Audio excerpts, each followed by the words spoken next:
What's going on, Jerome's? So the connection between Justin Jefferson and Kirk Cousins is deeper than this V. Happy Friday, by the way. But the question is, will Kirk Cousins be back? Justin friggin' Jefferson looking for that extension. Vikings want to get it done. I think that there's a chance that both of them are back on new contracts. I think there's a chance that Kirk leaves. I think there's a chance that JJ maybe doesn't sign his deal. Again, knocking on all the wood. Hopefully the Vikings get something done. But Dan Orlovsky, he of the 11-yard end zones, pictured here, chased by who should be Hall of Famer Jared Allen. But he chimed in on the McAfee Show about the Vikings situationship with Kirk Cousins, as well as what's going to go on with Justin friggin' Jefferson. Now, Orlovsky has turned himself into a great personality on ESPN. He's really good, even though he looks like Dennis Duffy from Always Sunny. But on with McAfee, they started talking about the Vikings, and Orlovsky said the Vikings aren't going to be able to afford Justin Jefferson at a high number and Kirk Cousins at the rate that he could get in the market. And it went on a whole conversation. It's like, oh, Kirk has never taken less money, blah, blah, blah, blah, blah, blah, blah, blah, blah. Fully understand that. But Dan Orlovsky doesn't understand that the Vikings have a secret weapon.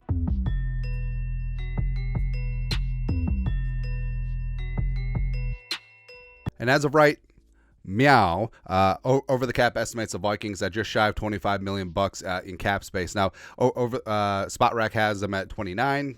It doesn't really matter at this point, but the Vikings can certainly free up cap space by making a couple of moves here. But just looking specifically at Kirk and looking specifically at Justin friggin' Jefferson. So right now, Kirk has a $28.5 million dead cap hit because of his void years. But if he's extended, the Vikings can still prorate that out. Now, even after his contract voids, if they extend him afterwards, like if Kirk explores the market, they can still work that in where the voids will go back to proration. But again, that's getting into the minutia there. And Jefferson has a $19.743 million base salary, $1 million cap hit this year because of his fifth-year option. And the Vikings, if and when they do extend him, can certainly feather that out. So again, looking at the cap number at 24.6 for over the cap. Now, ignore 2020, 2025, 2026, because that's going to go down precipitously because those numbers are propped up by rollover numbers. So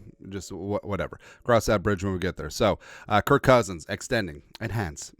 So what we're going to do, so we'll say 2 years, $40 million per year. All right, so it doesn't even matter getting into the guarantees, but we will say a base salary of, all right, so base salary of $30 million, as well as signing bonus. Well, we'll have 2 more void years on here just for schnitz and giggles. And then we'll do a signing bonus again, averaging $40 million per year. So $20 million signing bonus that prorates over the duration. So again, looking 24.6, and then that Kirk Cousins deal does bring that down to 8.9. So now we're going to work on Justin friggin' Jefferson. All right, so JJ, 19.743. And what we're going to do is extend him for 4 seasons. There we go. We'll say just nice round number, $35 million per year on the extension. Again, this is very rudimentary back of envelope math. And what we're going to do is this is exactly what they would do. Or something similar. So they're going to turn his 5th-year option this year into a signing bonus. So they're going to take $18.5 million out of that. Put that into a prorated signing bonus, $18.5 million. There we go. And then skin this thing all the way down to the base salary, which roughly $1.243 million. So there you go. So that's what is happening with JJ. So look at the number, 8.9. Put this deal in. All of a sudden, you're back up to 23.7. So the Vikings are able to make this work cap-wise. And also, of course, you could do a classic restructure with Brian O'Neill. There we go. All of a sudden that goes up. You could cut or Harrison Smith retires. So there you go. That goes up. Danielle Hunter, you could extend him. It actually lowers his number there. You could do a classic restructure with Hawkinson, who is just starting his new. Not Danielle.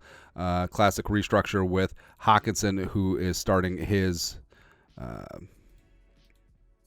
There you go. There you are. All right. So, the Vikings, in these very conservative moves that are very realistic, the Vikings can free up a multitude of cap space, still be players in free agency this year. And, I mean, Kirk can get paid. He can have his cake and eat it too. The Vikings obviously taking care of Justin friggin' Jefferson, locking him up long term, and also making it work cap-wise does make sense, and they can make it work. So, I think Orlovsky, I mean, he's a little bit off base, where the Vikings have done a very good job over the last two off seasons of cleaning up some of these veteran contracts, getting dead money off the books, taking your lumps and taking your medicine, and also still staying competitive in this competitive rebuild. I mean, Kwesi and Rob Brzezinski deserve a lot of credit for that, because the Vikings have really streamlined things in terms of their cap liabilities this year.